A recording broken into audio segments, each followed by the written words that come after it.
বন্ধুরা, আজ 8 তারিখ। আজকে অ্যাপয়েন্টমেন্ট ছিল ডাক্তার হসপিটাল দেখানো। তো হসপিটাল থেকে যাচ্ছি, যেখানে ছিলাম ভবন থেকে যেতে হবে 5 মিনিট হেঁটে। তো এখানে সবই বাঙালি লোক ভর্তি, সবই বাঙালি। দেখতে পাচ্ছ কত জংশন জায়গা। এখন মোটামুটি পরে দেখা পাচ্ছে হসপিটালে। তো এরপরে ঢুকে গেলাম হসপিটালে প্রথম যে আছে চ্যাট কী লেখা আছে জানি না, ভাষা ঠিক বুঝতে পারছি না।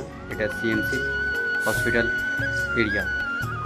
চলে এলাম এবার টিকিট কাটতে। এটা একটা করে দেয়, হাতে করে রাখতে হয় যাতে বুঝতে পারে যে আমাদের রুগী দেখাতে এসছে। তো টিকিট কাটার পর বসে আছি ডাক্তারকে দেখানোর জন্য। ডাক্তারকে দেখানো হয়ে গেল, হয়ে যাওয়ার পর বেরোনোর পালা। পেমেন্ট করলাম। পেমেন্ট করে দেওয়ার পর এখানে সব লিফট দাঁড়িয়ে আছে লিফটে ওঠার জন্য। অনেকে যাবে লাইন বাই লাইন। তো চলো বাইরেটা দেখাচ্ছি। এই আমরা যাচ্ছি এদিকে, এই লাইন আছে আসার জন্য, যাওয়ার জন্য লাইন আছে। রুলস বাই রুলস এখানে নো সিগারেট, নো গুটকা, কোনো নেশা। এখন হোটেলে চলে এসেছি, কারণ 3টের সময় যে সিএমসির যে বড় একটা হসপিটাল আছে না, ওখানে যাব। ওখানে রিপোর্ট আছে, রিপোর্টটা করতে হবে, দুটো রিপোর্ট। তো 3টের সময় ডেট মানে টাইম দিয়েছে। তো এখন তো যাওয়ার সম্ভব নয়, এখন বাজে 11টা।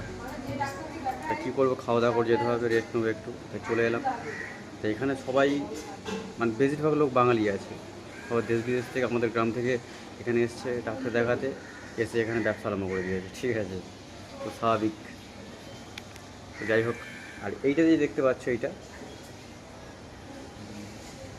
বুঝতে পারছো, খ্রিস্টান কলেজ, মেডিকেল কলেজ, সিএমসি ফুল শর্ট ফর্মে। তো এগুলো দেওয়ার মানে হচ্ছে যাতে ওরা বুঝতে পারে যে এখানে এসছে এরা রুগী দেখাতে, কেন আউট পার্সনও আরও আছে, ওটা ঢুকে যায়, সেই জন্য দেওয়া হয় এটা। তো চলো এর পরের ভিডিওটা দেখা হচ্ছে, যেখানে আমরা রিপোর্ট করতে যাবো সবথেকে বড় সিএমসি, ওখানে। টাটা।